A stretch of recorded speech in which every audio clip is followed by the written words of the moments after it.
Urgente, os novos embargos de declaração da revisão da vida toda foram opostos. Ok, você já sabe disso e já teve análise. Mas o que ninguém viu ainda e que ninguém mostrou para vocês é o que você vai ver nesse vídeo e é muito, mas muito importante mesmo, pessoal. Seja muito bem-vindo ao INSS Explicado, vídeos diários sobre tudo o que acontece no INSS que seja do seu interesse. Aposentado, pensionista, idoso do Brasil. Se você for novo por aqui, eu te convido a se inscrever no canal, a ativar o sininho de notificação e se você já nos conhece, deixa aquele joinha porque esse vídeo precisa chegar a todo mundo que tem o interesse na revisão da vida toda. Não quero enrolar porque o vídeo é muito importante, então vamos ao que interessa. Deixa aqui pra gente nos comentários agora. Você ainda tem esperança na revisão da vida toda? Deixa aqui que eu quero saber a sua opinião. Se você tem esperança e o porquê, certo?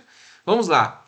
Primeira coisa, pessoal, um resuminho aqui em português fácil, sem juridiquês. O que aconteceu? O que foi solicitado nesses embargos de declaração? Preciso mostrar isso para vocês entenderem o que ninguém viu ainda. Primeira coisa, do cabimento dos embargos. O que é isso? O tribunal precisa aceitar esses embargos, né? Então, alegou a CNTM que o acórdão proferido, né, ali contestado nesse momento, ele da ADI, proferido na ADI 2111, ele contém vícios, contradições, omissões e falta de clareza, certo? Então, olha só, os embargos de declaração são cabíveis quando a decisão judicial apresenta algum dos seguintes vícios: obscuridade, contradição, omissão ou erro material. Então, primeira coisa alegada foi que tem vícios, contradições e omissões e falta de clareza. Portanto, o tribunal tem que aceitar, né, reconhecendo esses vícios, essas contradições e omissões e a falta de clareza. Segunda coisa que foi solicitada, alegado, né, conflito nas decisões das ADIs e da revisão da vida toda. Como todos sabem, o fato de Cristiano Zanin ressuscitar as ADIs 2110 e 2111 foi uma manobra jurídica incabível e totalmente covarde e vergonhosa.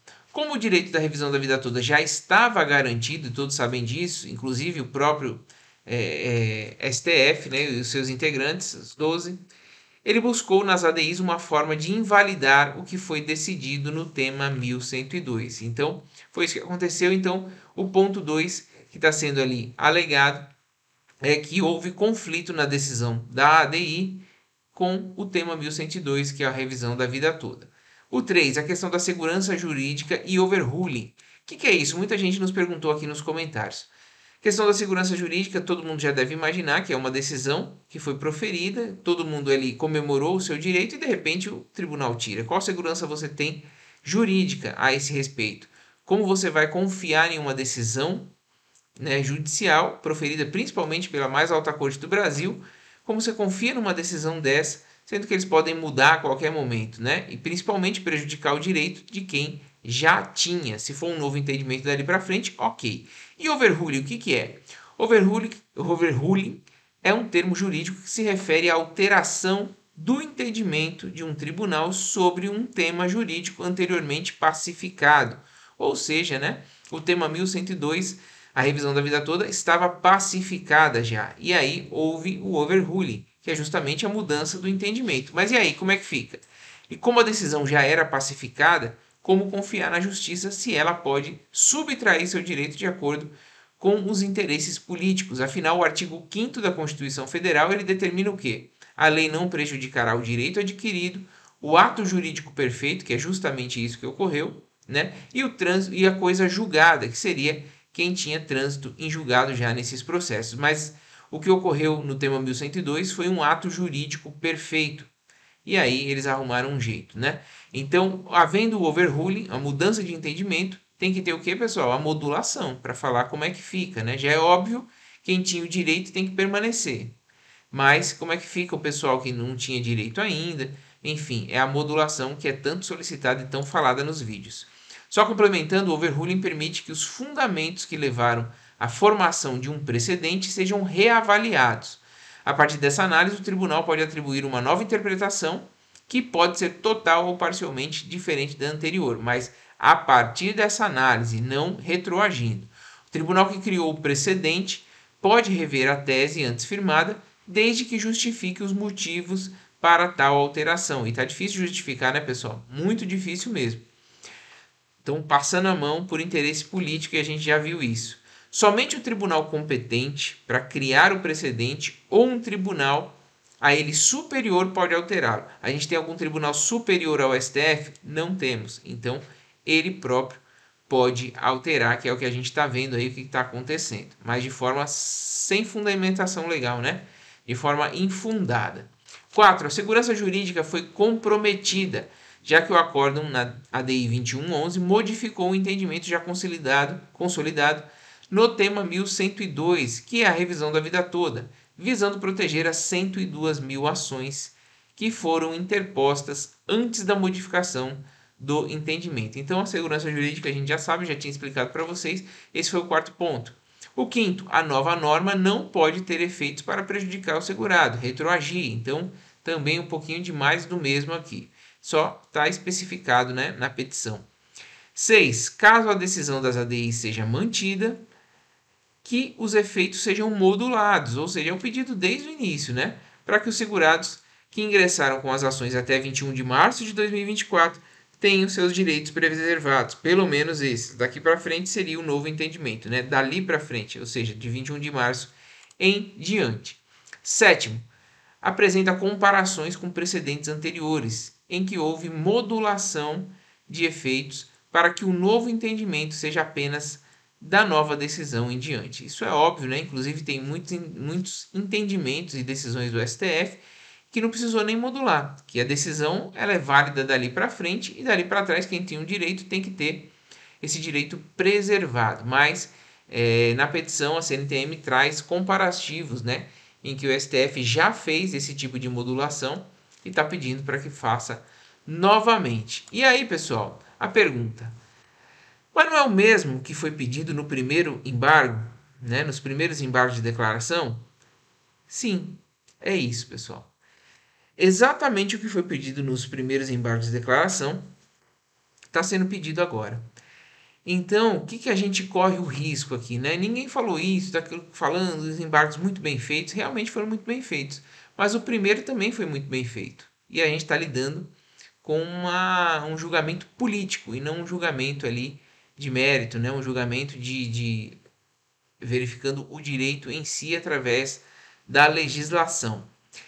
Então ninguém falou, eu estou trazendo isso para vocês, para que não fique aquela coisa de que, olha, agora o embargo vai. Não, a gente precisa de pressão.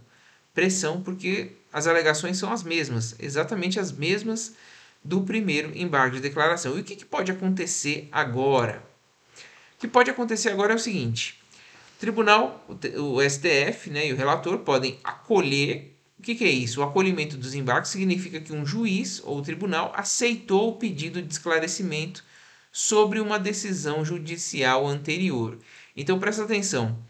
Como a CNTM está contestando, embargando novamente, com os mesmos argumentos, pode ocorrer deles não acolherem, ou seja, nem analisar o pedido. Os embargos são recursos que podem ser apresentados para contestar decisões judiciais e são fundamentais para corrigir erros e injustiças. Um dos tipos de embargos são os embargos de declaração, que é no caso, que pode ser acolhido quando há obscuridade, contradição, omissão ou erro material, conforme eu falei para vocês. Como eles já se esquivaram de tudo isso na primeira decisão, pode ocorrer deles nem analisarem esses novos embargos. Por quê? Porque eu já falei para vocês, não porque esteja mal feito, está muito bem feito, mas por conta da questão política e que eles já se esquivaram, já se debruçaram em cima disso, nesse circo todo que foi o primeiro julgamento, pede destaque, desiste do destaque, enfim, aquela bagunça toda que aconteceu. Que mais, pessoal? A rejeição, foi o que eu falei para vocês, né? Então pode acolher, que é analisar, e pode rejeitar. A rejeição do desembargo de declaração significa que o juiz ou o tribunal não aceitou o pedido de esclarecimento sobre uma decisão judicial. Simplesmente ele pode falar lá, olha, eu não entendo que tenha nada obscuro nem nada a esclarecer, e rejeitar. E se for acolhido, ou seja, se eles, na primeira hipótese aqui, né, que é de acolhimento, que eu falei aqui para vocês, que ele recebeu para poder analisar e responder novamente, o que a gente tem de hipótese aqui? Deve ser julgado em sessão virtual novamente, mas pode haver aquele circo do pedido de destaque de novo e volta. O ideal é que houvesse um pedido de destaque e que esse pedido fosse aceito, né? Na verdade, ele não precisa ser aceito, ele precisa ter aí a convicção e a sustentação do ministro, né? No caso, Alexandre de Moraes ou Edson Fachin, que a gente tem um pouco mais de afinidade com a revisão da vida toda, pedir e manter, né? No primeiro julgamento, a gente teve um pedido em que não houve essa sustentação por Alexandre de Moraes, que pediu a desistência. E por fim, a gente tem a tão sonhada modulação, né? Que é isso que a gente precisa. Olha, não tem direito à revisão da vida toda, mas o direito vai ficar resguardado para quem tinha ingressado até 21 de março de 2024. Então, a gente pode ter sessão virtual, pode ter pedido de destaque, aquele circo todo. Se não tiver pedido de destaque, vai ser na sessão virtual mesmo. Mas o que a gente precisa é a modulação. Eles podem responder novamente, dizendo que copiando e colando, né, o que eles responderam no primeiro? Pode, e não resolver nada. Pode embargar de novo? Pode, mas vai chegar um momento que eles vão falar, não cabe mais embargo porque é protelatório e infelizmente, né, a política e a justiça influenciada pela política, a última palavra é deles, né? Depois deles, só Deus, né? Depois deles não, antes deles vem Deus, né? Mas é isso, a gente precisa, é o que está no nosso controle agora, fazer pressão e pedir a Deus que haja uma mudança nesse cenário. E falando em mudança nesse cenário, eu quero trazer aqui para vocês o seguinte.